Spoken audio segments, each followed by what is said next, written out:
You are listening to the daily homily for Magdala in the Holy Land.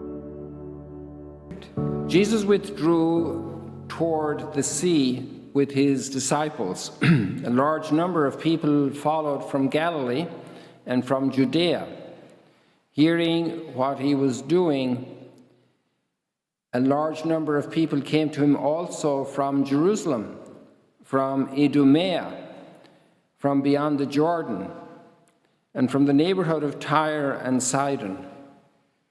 He told his disciples to have a boat ready for him because of the crowd, so they would not crush him.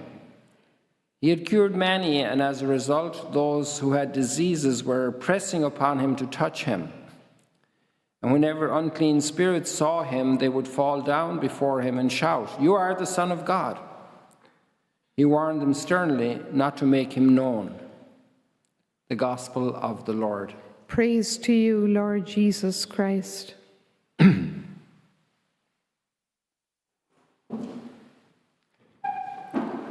Human friendship is a great treasure, but it's also very fragile, and it should be handled with care because it's fragile. There's so many details in relationships of kindness, of courtesy, of asking permission, of being grateful, of saying sorry. These are very important little details, and they keep the bigger conflicts at bay because the relationships are developing. And also with time, if there's mutual helpfulness, relationships flourish more. And sometimes then people have shared interests which trigger greater understanding and greater mutual closeness on subject matters, on maybe business interests, on hobbies, and many different things. So here we find Saul, who is clearly older than David. He's a king long before him. And then we find Saul's son, Jonathan, who is maybe more the age of David, maybe older than David. And so we have these three people in the story today. And then if we analyze why this went wrong and why it turned right in today's reading, but it's going to go wrong again, we see some very interesting features. Why does Jonathan defend David before his father? And why does his father, King Saul, attack David? And his attack is very well planned in a way because he mobilizes all his court and his friends to go against David. And obviously one reason is Saul feels envy because the people are chanting great praise to David and lesser praise to King Saul. And this is a real problem for all friendships and for all family relationships, envy. A sibling is making more money. They're more famous, they're more applauded at the parties, they have a nicer car, they have better artistic taste, their house looks beautiful, they dress better, they have better education, they speak with greater poise and grace, and so we can become envious. And in that sense, we focus on what they have and we don't develop our own talents that might be different. Our existential energy goes into being negative about the blessings my brother has, my sister has, my family has, my cousins have, my neighbors have. Envy. Envy is a horrible thing. And another thing is difficult for Saul. He was chosen to be king when he was looking for some donkeys.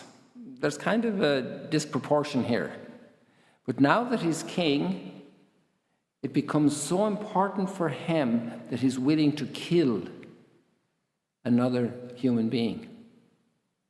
This is an amazing development that can happen to any of us. We can be doing trivia and we are taken to some important position, and then we kind of own it. We take it as ours, and it's not ours, it's entrusted to us. And on the opposite side, we see Jonathan, and he sees David with an eye of faith. And this is also the same reason why David doesn't kill Saul later in the cave, because he doesn't want to touch the anointed one of God. And if we would learn this principle, that God has a personal plan for each one created in his image, we couldn't kill them. Can I say it like this? It sounds cruel. Not even a Down syndrome person. But we have taken that freedom in our times to eliminate people, to neutralize people, to take them out. We use that expression, to take them out. And this is a very difficult subject in our culture. It's become such a right that if you're to question it, you are entering very troubled area. You're exposing yourself to being neutralized, at least socially. So, another thing Jonathan has is a great friendship with David.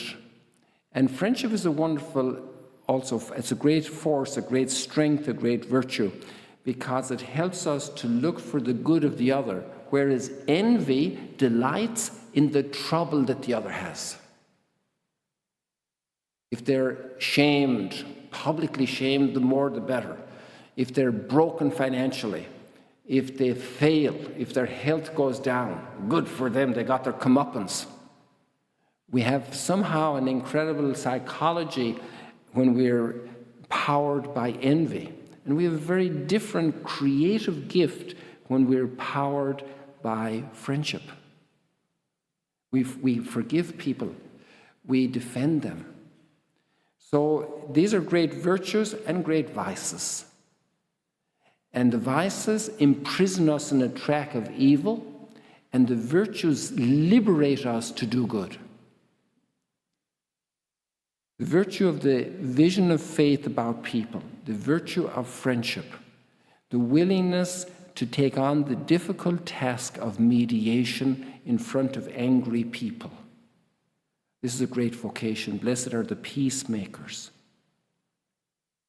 In God I trust, I shall not fear. I will dare to go into that ground. And this is really the great gift Jesus brought us. Many people haven't had the culture of hanging out with Jesus, especially after Calvary, the gift he gave us in Calvary. Today I had a very serious talk. I hardly ever had a talk like this with a very Christian man who has no problem saying we have to eliminate these kind of people. And this is a very senior man in his age. He has scores of years behind him. He does an awful lot of good. And yet we all have struggles in some areas, and he still struggles with that. So we will pray in the prayers for reconciliation, for a growth in virtue, for a triumph over evil, for great freedom to do good. Thank you for joining us today. If you want to learn more about Magdala, follow us on YouTube and on Facebook.